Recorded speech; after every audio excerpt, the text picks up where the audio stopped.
복된 주의 날 하나님 앞에 예배하러 나오신 우리 모든 성도님들을 주님의 이름으로 환영하고 축복합니다. 우리 앞뒤 분들, 좌우 분들과 한번 인사 나누시겠습니다. 사랑합니다. 축복합니다.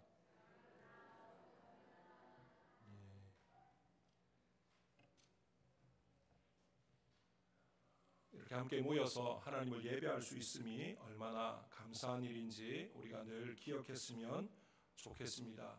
우리나라도 불과 5, 60년, 70년 전만 해도요, 신앙에 대한 부분들이 이만큼 자유롭지 못했습니다.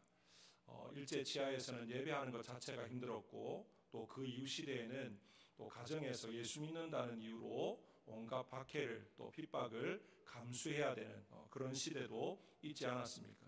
그런데 그 모든 것들을 지나서 이렇게 정말 우리가 예배할 수 있을 때 마음껏 모여서 예배할 수 있음이 얼마나 감사한지, 이 모든 것들이 하나님의 은혜인 것들을 기억하고 또 이 나라 민족이 정말로 다른 것은 모르겠지만 하나님을 예배하고 싶을 때 언제든지 예배하고 복음을 마음껏 전할 수 있는 그런 나라로 세워지게 해달라고 하나님 앞에 나라 민족을 위해서 기도하는 또 우리 모든 성도님들 될 수 있기를 주님의 이름으로 축복합니다.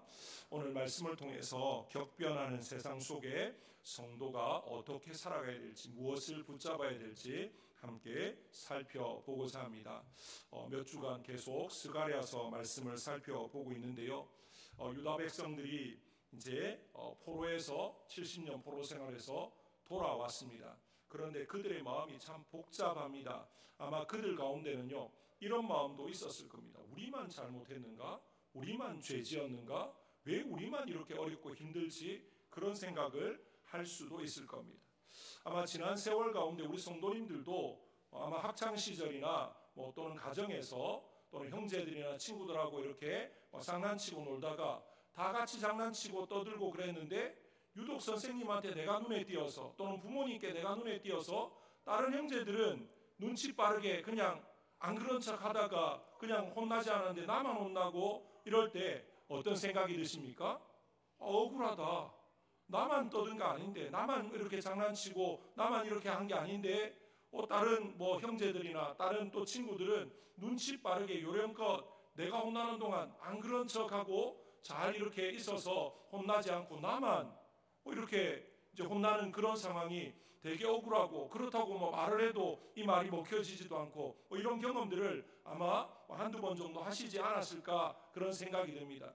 아마 지금 포로에서 귀환한 유다 백성들의 마음이 그러했을 겁니다. 유다만 잘못했습니까? 이스라엘만 잘못했습니까? 아니요. 그 이방 나라들은 더 큰 잘못을 그냥 서슴없이 행했던 나라들이 더 많지 않습니까? 그런데 왜 유다만 유독 이렇게 망하게 되어지고 또 이방 땅에 끌려가서 70년이라는 세월 동안 포로 생활을 하고 왜 이런 고초를 겪어야 되었는가라는 것이죠. 정말로 그들 생각에는 우리만 이렇게 어렵고 우리만 이런 것들이 너무 억울하다 이렇게 생각을 하면서 역시 세상은 요령 좋은 사람 또 수단이 좋은 사람만 살아남는 것 아닌가, 아마 그런 생각을 했을 수도 있을 것입니다. 오늘 우리 시대에도 그런 경우들이 많지 않습니까? 우리 성도들과 세상 사람들을 비교해 보면요, 그래도 성도들은 하나님 뜻에 합하게 살려고 몸부림칩니다. 하지만 연약해서 부족해서 죄를 짓는데 세상 사람들이 짓는 죄에 비하면 우리의 죄는 그보다 덜할 수 있습니다. 그런데 이상하게도 세상이 우리보다 더 죄에 노출되어 있고 죄를 짓는 세상 사람들은 별일 없이 잘 살아가는 것 같은데 우리는 왜 이렇게 힘들고 어렵고 왜 이렇게 살아가는가, 아마 이런 생각들을 해보신 적이 있으실 겁니다. 정말로 세상 기준으로 보면 저렇게 요령 있고 또 저세술에 뛰어난 저 사람들처럼 살아가는 게 맞는 것처럼 보여지지만 하나님의 눈에 보이는 이제 하나님의 관점으로 하나님의 시각으로 볼 때에는 눈에 보이는 행복이 전부가 아니다라고 말씀하시는 것이죠. 왜 그렇습니까? 바벨론의 공격을 피하고 무사히 살아남은 이 유다뿐만 아니라 이제 유다는 망해서 포로로 끌려갔지만 그 주변 나라들, 오늘 등장하는 두로와 시돈이나 하드락이나 또 블레셋의 도시국가들 여러 나라들이 바벨론의 공격에 살아남아서 때 아닌 호황을 누리는 이제 그런 상황들이 있다 보니까 저들은 우리보다 더 악한데, 저들은 우리보다 더 말도 안 되는 형편없는 삶을 살았는데 저들은 어떻게 잘 되고 우리는 왜 이렇게 망하지? 이제 그런 생각을 가지니까 세상적인 관점으로 저들이 훨씬 낫다 이런 생각을 하지만, 그런 그들을 향해서 하나님이 오늘 스가랴 선지자를 통해서 아니다라고 말씀합니다. 너희 눈으로 볼 때, 근시안으로 볼 때는 그들이 지금 행복해 보이고 그들이 지금 잘하는 것처럼 보이지만, 하나님의 큰 그림 속에서는 그들이 결국에는 영원히 망하게 될 것이고 너희는 새롭게 일어서게 될 것이다. 하나님 그렇게 지금 말씀을 하고 있습니다. 그렇다면 유다는 왜 이렇게 심한 고생을 하고 이런 고통 가운데 지난 70년의 세월을 보내야 됐는가라는 거죠. 그 이유는 돈과 세상의 권력에 눈이 멀어서 자신들에게 주어진 세상 그 무엇과도 바꿀 수 없는 정말 귀한 보물을 놓쳐버렸기 때문에 그렇다라는 것입니다. 오늘 우리도 마찬가지일 수 있습니다. 하나님이 주시는 가장 중요한 보물을 세상에서 또는 세상의 방법으로 얻으려고 하다 보면 하나님을 떠나게 됩니다. 하나님과 점점 멀어지게 됩니다. 정말 하나님이 주시는 가장 중요한 보물은 말씀 가운데 있고 하나님의 뜻 가운데 있는데, 그것을 세상에서 찾으려고 하다 보니까 어떻게 됩니까? 점점 하나님과 등지게 되어지고 하나님과 멀어지게 되고, 말로는 하나님의 백성이라고 예배합니다라고 말하지만 삶의 모습은, 가치관은, 모든 시각은 어떻게 되어집니까? 세속화되어지는, 세상 사람들보다 더 못한 삶을 살아가는 그런 부분들이 생기기 때문에 그렇다라는 거죠. 정말로 우리가 세상 욕심에 눈이 어두워서 이 유다 백성들처럼 세상의 권력이, 세상의 재물이 전부인 것처럼 그렇게 살아가면 하나님은 그때나 지금이나 변함없이 어떻게 하시겠습니까? 유다를 들어서 망하게 하셨던 것처럼 우리도 망하게 해서라도 어떻게 하시겠습니까? 그 길에서 돌이키게 하신다라는 거죠. 이건 우리를 미워해서 망하게 하는 게 아니고요, 우리를 너무 사랑하기 때문에 그 길로 가도록 내버려 두실 수 없어서 하나님이 정말로 극단적인 방법을 선택하신다라는 거죠. 부모가 자식을 대할 때 왜 매를 듭니까? 왜 회초리를 들어서 자녀가 그 매를 맞으면 아플 걸 알지만 왜 그렇게 때리면서 훈육을 합니까? 자식이 미워서 그렇습니까? 아니요. 그 길로 가는 걸 내버려 두면 안 되니까, 그 길의 끝이 어떤 건지 너무나 훤하게 들여다 보이니까 가만히 있을 수 없어서 회초리를 들어서라도, 매를 들어서라도 그렇게 바로잡고자 하는 그 마음 아니겠습니까? 지금 하나님의 마음이 그런 겁니다. 유다 백성들이 하나님의 말씀은 까맣게 잊어버리고 하나님이 그들에게 정말로 선물로 주신 그 말씀, 하나님이 택하셔서 하나님이 택한 백성이 되고 선민이 되고, 그래서 하나님의 복과 안식을 누리는 유일한 방법인 하나님의 말씀을 붙들고 그 말씀대로 살아가는 그것인데, 그걸 놓쳐버리고 그걸 그냥 무시하고 세상의 방법으로, 세상의 논리로, 또 경제 원리로 그렇게 하면 잘 되는 줄 알고 그렇게 하면 행복한 줄 알고 거기를 따라가는 유다 백성들, 그냥 내버려 둘 수가 없지 않습니까? 그렇게 해서 결국에는 하나님이 유다를 징계하셨고 결국에는 망하게 된 것입니다.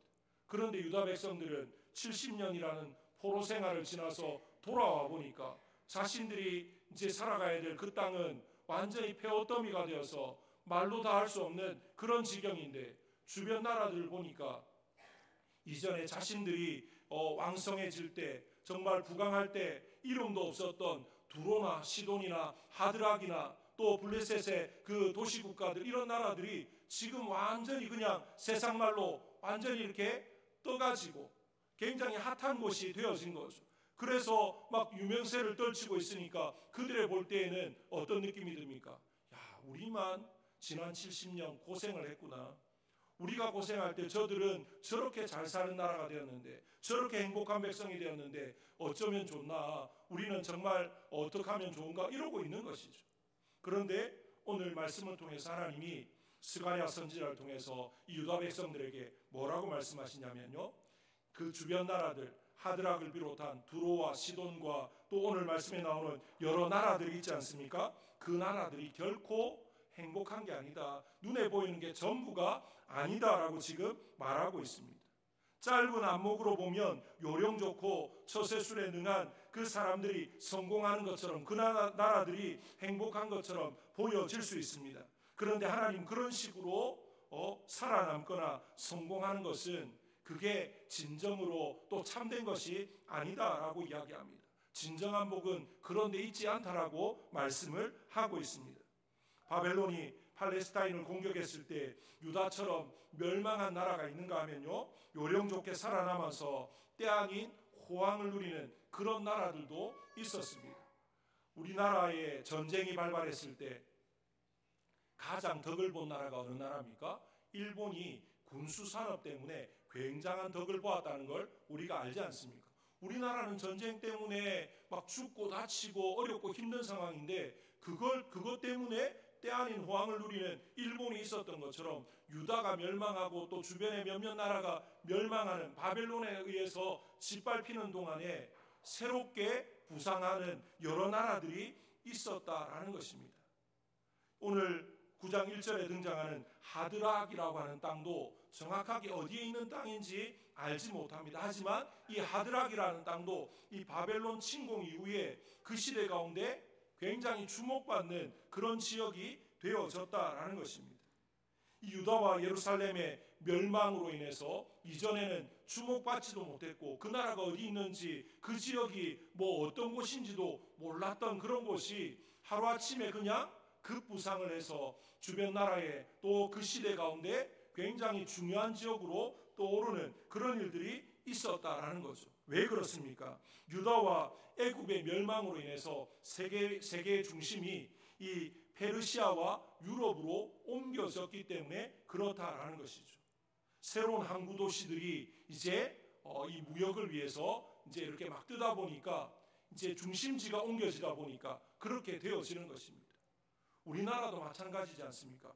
옛 도심이 있는가 하면 신도시가 건설되어지면 거기로 많은 상권들이 옮겨가고 거기가 주목받는 것처럼 시대가 변함에 따라서 이제 이스라엘과 애굽이 중심지가 되었다가 이제는 페르시아와 유럽이 중심지로 변하니까 거기에 관계된 항구 도시나 다른 나라들이 주목을 받고 뜨게 되어지는 그런 것들이 있었다라는 것이죠.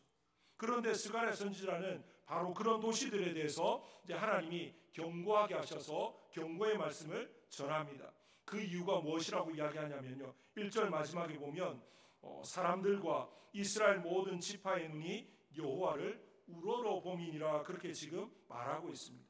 이 말은 쉽게 해석을 하면 이런 말입니다. 세상 사람들이 전부 이제 그 하드락이나 또는 두로와 시돈 뭐 이런 나라들, 어떻게 보면 그 나라가 뭐 선하게 착하게 잘 살아서 정말 다른 나라에 욕먹지 않고 정말 뭐 이렇게 털어서 먼지 안 나는 그런 나라가 아닌데 어떤 나라보다도 더 악하고 정말 좋지 않은 그런 나라였는데 그런 나라가 잘 되는 걸 보고 세상이 또는 유다 백성들이 뭐라고 말한다는 거죠? 하나님, 어떻게 저런 나라가 저렇게 잘 살 수 있습니까? 그러면서 하나님을 쳐다본다는 것입니다. 하나님의 공의가 있다면, 하나님이 살아계신다면 어떻게 저 악한 나라가, 저렇게 몹쓸 짓을 했던 나라들이 저렇게 잘 될 수 있습니까? 라고 이제 하나님을 향해서 우러러보면서 그렇게 말을 한다라는 것이죠.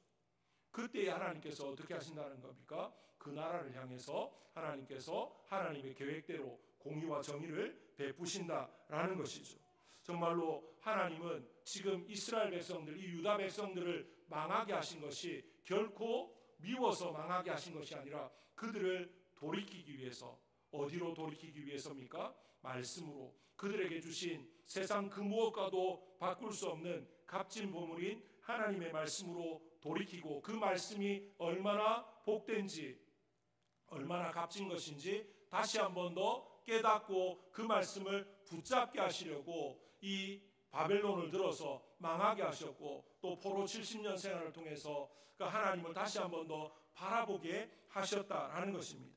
그런데 그들은 그런 하나님의 큰 그림, 그 원대한 꿈들을, 뜻들을 제대로 알지 못하고 그냥 눈에 보이는 것을 그냥 그들의 보고 듣고 느끼는 그게 전부인 줄 알고 우리 때문에 저 나라가 잘 살게 되었는데, 우리는 이렇게 망했는데 저 나라는 우리 때문에 이런 모든 것들을 이용해서 저렇게 잘 되었다니 억울하기도 하고, 때로는 복수하고 싶은 그런 마음도 있고, 여러 가지 마음들이 있었다라는 것이죠. 이 상황에서 우리가 살펴볼 몇 가지가 뭐냐면요, 첫 번째는 하나님의 백성이 망하는 기준과 다른 나라가 망하는 기준이 다르다라는 것입니다. 똑같은 것 같지만 하나님이 보실 때 하나님의 백성들에게는 좀 더 엄격한 기준을 가지고 하나님이 보신다라는 거죠. 왜 그렇습니까? 하나님이 택하셨으니까. 하나님의 영광을 선포해야 되고 하나님의 거룩을 드러내야 되는 하나님의 백성인데, 세상 사람들하고 똑같은 기준으로 되지 않는다라는 거죠.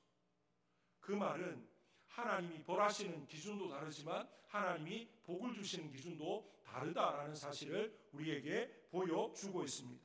정말 하나님은 계속해서 유다 백성들을 참고 기다리셨습니다. 그들이 행여나 또 주신 그 말씀의 가치를 깨닫고 그 말씀을 붙들고 다시 일어설까, 그래서 또 선지자를 보내고 또 하나님의 사람을 보내어서 회개하라고 돌이키라고 그렇게 수많은 시간 또 수많은 세월을 보냈는데 그들이 돌아올 기미를 보이지 않습니다. 그래서 하나님이 어떻게 하셨습니까? 결국에는 징계하셨고, 그래서 결국에는 완전히 예루살렘 성전이 파괴되어지고 폐허더미가 되고 그들은 뿔뿔이 흩어지고 또 이방 땅으로 끌려가게 되는 이제 그런 상황이 되어졌다라는 것입니다. 우리가 하나님으로부터 선택받고 또 하나님의 자녀가 되고 또 하나님이 지금도 우리를 사랑하시는 이유는요, 우리가 하나님의 말씀을 완벽하게 지켜서가 아니다라는 사실을 알지 않습니까? 하나님이 이스라엘을 택하신 이유가 무엇입니까? 신명기 말씀에 보면 너희가 다른 민족보다 크기 때문도 아니다, 너희가 수가 많아서도 아니다, 너희가 뛰어나서도 아니다 라고 분명히 하나님이 말씀하십니다. 하나님이 이스라엘을 택하신 이유는 하나님이 이스라엘을 사랑하셨기 때문에, 그리고 그들 조상 아브라함 때부터 하나님이 약속하신 말씀이 있기 때문에 그를 택하셨다라고 말합니다. 마찬가지입니다. 하나님이 많고 많은 세상 사람들 가운데 우리를 택하신 이유는 우리가 하나님의 말씀을 완벽하게 지키고 정말로 하나님 마음에 완전히 합해서가 아닌 거죠. 여전히 우리는 부족합니다. 허물과 제약이 많습니다. 그럼에도 불구하고 말씀을 붙들고 살아가려고 하는 그런 삶이 있기 때문에 하나님이 우리를 놓지 않으시는 줄로 믿습니다. 우리가 부족하지만 하나님의 말씀을 놓지 않으려고, 그 말씀을 붙들려고 오늘 넘어졌지만 내일 또 일어서서 발버둥을 치고 그 말씀대로 살려고 애를 쓸 때 하나님 그걸 불쌍히 여기시는 거죠. 긍휼히 여기시는 거죠. 그런데 유다 백성은 어땠습니까? 하나님 없이도 잘 살아갔습니다. 오히려 하나님 없이 성공할 때 그들은 뭐라고 말했냐면요, 하나님이 복 주셔서 그렇다고 이야기합니다. 하나님이 복 주신 게 아닌데 하나님 그걸 통해서 정말로 두렵고 떨림으로 하나님 앞으로 돌아오기를 원했는데 그것도 안 되고 이것도 안 되고 저것도 안 되고 다 안 되니까 하나님이 결국에는 어떻게 하십니까? 매를 들어서 치시는데 완전히 그들을 망하게 만들어 버립니다.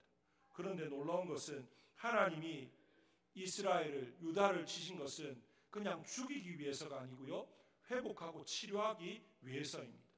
반대로 하나님이 주변 나라는, 하나님이 택하지 않은 자들은 그냥 내버려 두시는 건요, 이게 그들에게 화입니다. 그냥 그대로 그들이 잘못된 길로 가게끔 내버려 두고 자연적으로 결국에는 망하게 만들어버리는, 돌이킬 기회를 주시지 않으니까 어떻게 보면 그게 더 끔찍하고 더 위험한 것이다 라는 사실을 우리가 알았으면 좋겠습니다. 그래서 이 블레셋, 바벨론에 의해서 짓밟혀질 때 남은 이 하드락이나 두로나 시돈이나 블레셋의 여러 나라들을 보시면 하나님께서 어떻게 하십니까? 오늘 읽었던 2절부터 4절 말씀에 보시면요, 이렇게 말합니다. 그 접경한 하맛에도 임하겠고 두로와 시돈에도 임하리니 그들이 매우 지혜로움이니라.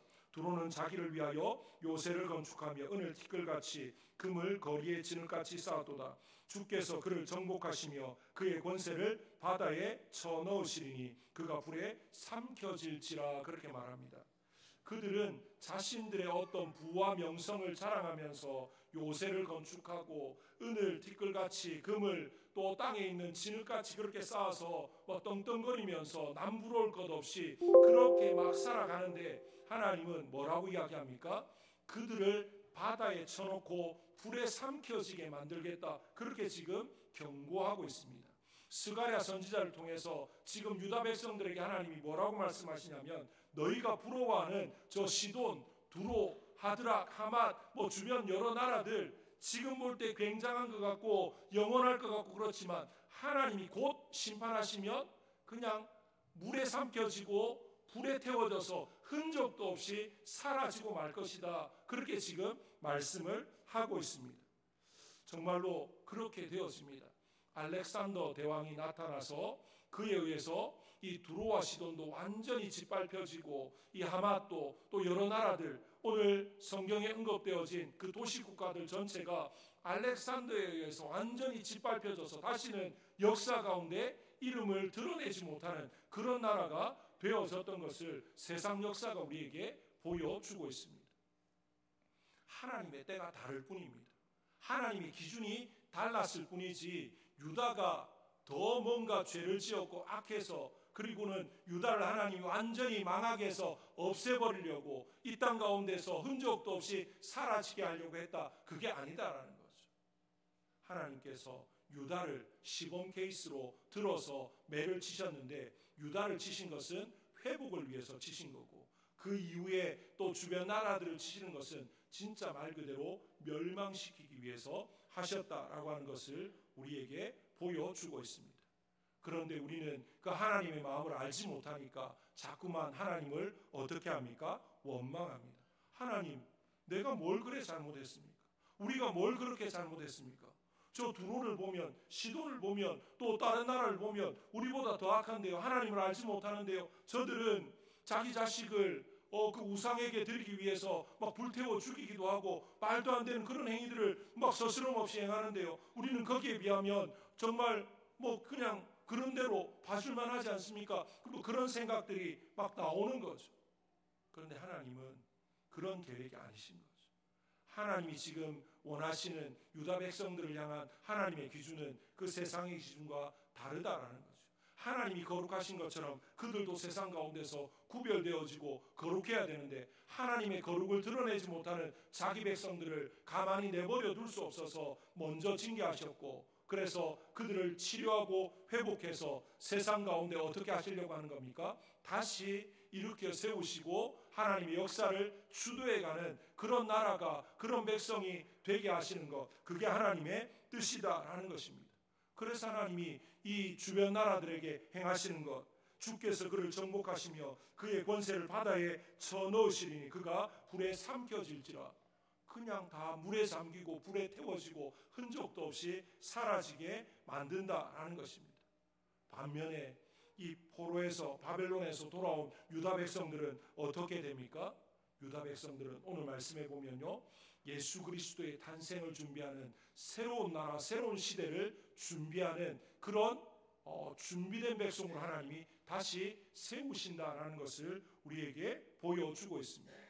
이런 모든 것들을 통해서 볼 때 우리가 어떤 시각을 가져야 됩니까? 세계의 중심지는 세계의 역사의 흐름에 또 주도권은 어떻게 보면 정치적으로나 상업적으로 번영하고 또 그 시대의 패권을 장악하는 그 나라가 중심이 아니라 하나님의 말씀이 임하는 곳 하나님의 말씀이 왕성하게 일어나는 그 사람과 그 나라가 세계의 중심이 되어지고 하나님의 역사의 주도권을 쥐게 된다라는 것을 우리에게 보여주고 있습니다. 이런 시대 가운데 우리가 어디에 집중해야 되겠습니까? 누가 정권을 잡아야 되고 또 어느 나라와 우리가 또 친분을 맺어야 되고 어떤 식으로 살아가야 될까 이걸 계산하고 따지기 전에 하나님의 말씀이 뭐라고 하시는지 또 하나님의 말씀을 내가 과연 제대로 붙잡고 그 말씀대로 살아가고 있는지 그걸 점검하는 것이 필요하다라는 것입니다. 그런 측면에서 이 돌아온 유다 백성들의 위치가 어떠한가라는 거죠. 바벨론에서 돌아온 유다 백성들은 자신들의 주변에서 일어나는 여러 가지 격변하는 세상의 모습들을 다 알 수 없었습니다. 하나님의 큰 그림을 그들이 다 알지 못했습니다. 바벨론이 전 세계를 그냥 순식간에 장악해 버렸지만 얼마 가지 않아서 그 바벨론이 어떻게 됩니까? 하루아침에 페르시아에 의해서 무너져 내립니다. 이 페르시아도 영원할 것 같았지만 얼마 안 가서 알렉산더에 의해서 또 무너져 내립니다. 순식간에 수백 년, 수천 년에 걸쳐서 일어난 일이 아니지 않습니까? 그렇게 오래지 않은 시간 동안에 세계의 패권이 이 나라에서 저 나라로, 또 이 사람에서 저 사람으로 뒤바뀌어지는 그런 이제 상황이 지금 유다 백성들이 포로에서 귀환한 그 시대의 상황입니다. 그런데 이 모든 일은 하나님이 계획하시고 준비하시는 큰 그림 가운데 섬하게 불과하다라는 것이죠. 무엇입니까? 유다 땅에서 조용히 시작되어질 이 메시아의 탄생, 예수 그리스도를 통한 새로운 나라, 새로운 역사를 준비해 나가는 그런 서곡이었다라는 것입니다. 하나님은 세계의 중심을 이 중동이라는 지역에서 이제 유럽과 아프리카와 아시아라는 더 넓은 지역으로 확대해 나가고 있습니다. 왜 그렇습니까? 복음을 전파하는 이제 그런 발판을 마련하기 위해서 그렇습니다. 그리고 오늘 말씀에 보면 전쟁이 이제 그치게 되어질 것이다 라고 말하는데 왜 그렇습니까? 전쟁이 계속되면 복음이 증거되기가 어려우니까 하나님께서 화평하도록 만드신다라는 것입니다. 그러니까 지금 우리가 이제 포로에서 귀환한 유다 백성들이 살던 그 시대에 그 시대가 세계가 격변하는 이 모든 것들, 그래서 제국들이 멸망하고 또 새로운 제국이 일어나고 하는 이 모든 것들은 세계 역사는 또 세상 역사가들은 다르게 평가할지 모르지만 하나님은 뭘 위한 준비라고 이야기합니까? 그리스도의 오심을 준비하기 위함이다. 그렇게 지금 말하고 있습니다. 오늘 본문 8절을 우리가 같이 한번 읽어보겠습니다. 본문 8절입니다. 9장 8절 다 같이 읽습니다. 시작. 내가 내 집을 둘러 진을 쳐서 적군을 막아 거기 왕래하지 못하게 할 것이라. 포악한 자가 다시는 그 지경으로 지나가지 못하리니 이는 내가 눈으로 친히 봄이니라. 하나님께서 이제 그렇게 전쟁이 일어나지 않고 포악한 자에 의해서 밟혀지지 않도록 만드시겠다라고 이야기합니다. 그래서 결국에는 어떻게 하실 거냐? 9절 10절 우리 같이 한번 다시 읽겠습니다. 9절 10절입니다. 다 같이 읽습니다. 시작. 시온에 따라 크게 기뻐할지어다. 예루살렘에 따라 즐거이 부를지어다. 보라, 내 왕이 내게 임하시나니 그는 공의로우시며 구원을 베푸시며 겸손하여서 나귀를 타시나니 나귀의 작은 것 곧 나귀 새끼니라. 내가 에브라임의 병거와 예루살렘의 말을 끊겠고 전쟁하는 활도 끊으리니 그가 이방 사람에게 화평을 전할 것이요 그의 통치는 바다에서 바다까지 이르고 유브라데 강에서 땅끝까지 이르리라. 아멘. 지금 보니까 뭐라고 이야기합니까? 지금 9절에 말하는 그 왕이 누굽니까? 나귀를 타고 오시는 분, 예수 그리스도를 말하지 않습니까? 정말로 모든 믿는 자들, 오늘 말씀의 8절에 보면 내 집을 둘러 진쳐서 적군을 막아 거기 왕래하지 못하게 한다. 이것은 예루살렘 성전이 회복되고 그걸 그렇게 한다, 그런 의미가 아니고요. 이제 앞으로 예수 그리스도를 통해 세워질 하나님의 교회, 주의 몸된 교회를 말하는 겁니다. 하나님의 백성들을 말하는 것입니다. 하나님께서 그 집을 지키시고 그리고 그 집을 통해서 어떻게 하신다는 겁니까? 왕이 임하는데 그 왕이 누구라는 겁니까? 우리가 아는 예수 그리스도, 메시아로 오실 그분이다라고 지금 말을 하고 있습니다. 오늘 성경이 우리에게 말하는 바가 무엇입니까? 복잡한 이 세계 정세, 이 모든 변화, 이 모든 것들은 결국 누구를 위해서 이렇게 되어진다는 겁니까? 나귀를 타고 오실 새로운 왕 예수 그리스도를 맞이하기 위한 예비 작업이다. 그렇게 지금 말을 하고 있습니다. 우리가 아는 알렉산더나 또는 세계의 패권을 장악했던 여러 영웅들이 한 일들, 이 모든 것들이 그들은 알지 못했지만 하나님 그 모든 것들을 사용해서 뭘 하신 겁니까? 예수 그리스도의 오심을 예비하신 것이다, 준비하신 것이다. 그렇게 지금 말을 하고 있습니다. 오늘 우리나라 가운데 또 그리고 전 세계 가운데 정말 안정되지 못하고 곳곳에 전쟁의 소식이, 또 곳곳에 여러 가지 갈등과 분열과 우리나라 안에도 여야가 또 진보와 보수 여러 가지 이념적으로 사상적으로 갈등을 일으키고 막 그러지 않습니까? 세대 간에 여러 가지 일들이 벌어집니다.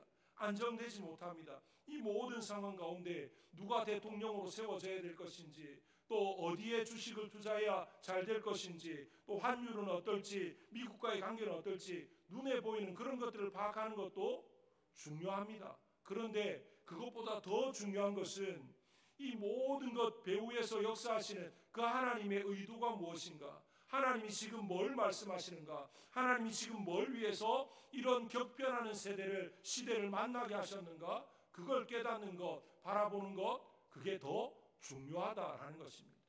그걸 알아야만 제대로 준비될 수 있습니다.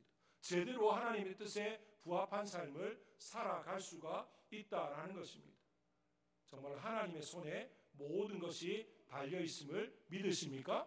그렇다면 하나님의 말씀을 더 굳건히 붙잡으시길 바랍니다. 하나님의 말씀은 어제나 오늘이나 영원토록 변함이 없는 줄로 믿습니다. 시대는 변합니다. 정치도 변합니다. 경제도 변합니다. 모든 것은 다 변합니다. 하지만 변하지 않는 하나님, 그 하나님의 말씀은 우리에게 영원할 것입니다. 그 하나님의 말씀을 붙잡고 하나님의 뜻을 구하면서 이 정말 혼란스럽고 뭐가 뭔지 알지 못하는 이 시대 가운데 말씀으로 중심을 잡고 제대로 나아가서 결국에는 하나님께 쓰임받고 하나님의 큰 역사를, 큰 그림을 이루어가는데 정말 한 부분이라도 감당할 수 있는 우리 모든 성도님들, 또 우리 모든 믿음의 가정들, 우리 교회가 될 수 있기를 주님의 이름으로 축복합니다. 우리 시간에 합심해